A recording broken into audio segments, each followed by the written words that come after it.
Hello all. Inside this video I'm going to be talking about Reaver and how you can crack a router that has WPS enabled on it. Not all do, but many do. And first thing we're going to want to do is open up a terminal window. We're going to need two, so we might as well just go ahead and open up two here.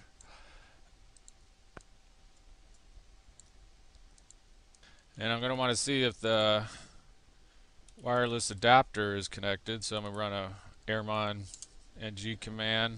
Looks like I forgot to connect it.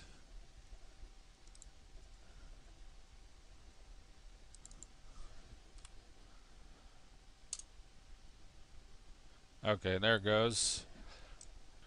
Okay, we know that's connected because it's showing the chipset.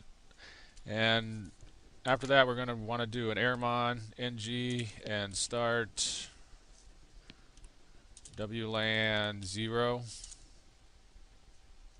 And it came up, it's enabled on Mon 0.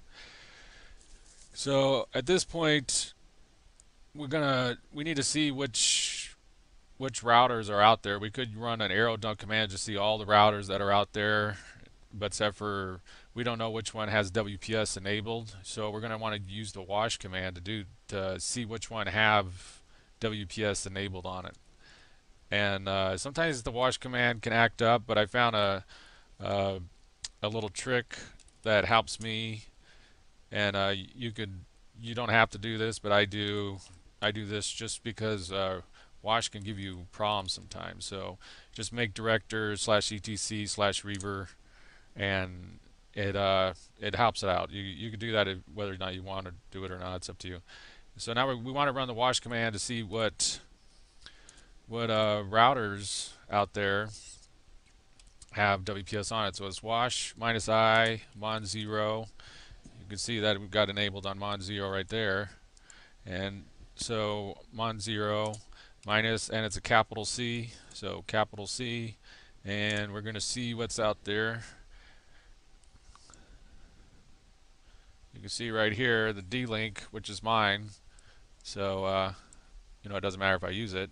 And you can see whether or not it's locked or not. WPS is locked, says no, version, and it gives you the ESSID, the BSSID right there, which we're going to want to copy that so we can paste it later. So go ahead and just copy and hit Control C so that we can stop it inside this window. So Control C, stop. We're going to go over to another terminal window here, and we're going to run Reaver.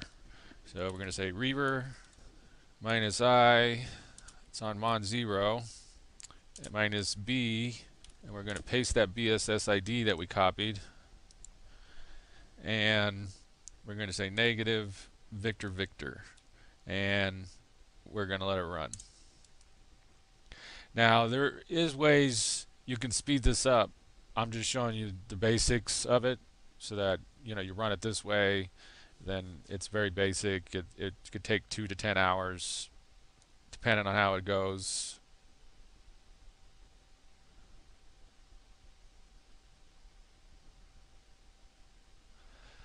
But if you do it this way, it's very you could do different things. Like you could fix the channel. The channel, like this one's on channel 6, so you could fix the channel to like channel 6, or you could do like minus knack so that it doesn't go and acknowledge knack it and all that.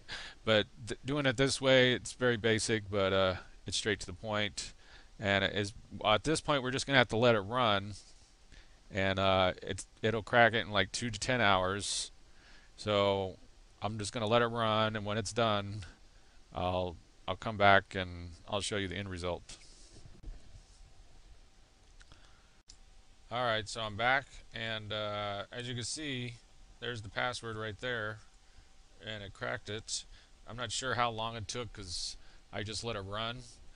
Uh, but probably, I'm assuming around 4 or 5 hours, I think. And there's the pin. Finally hit the right pin after brute forcing the pin, then it pops out the password right there, and there's the router, which was D-Link. And as I said before, there's ways you can speed this up. If you're wondering like the other commands, you could type in Reaver uh, space forward slash question mark, and it'll pop up with all the different ways you could speed it up if you need to. But this is a very handy tool, Reaver, and that's basically how you do it.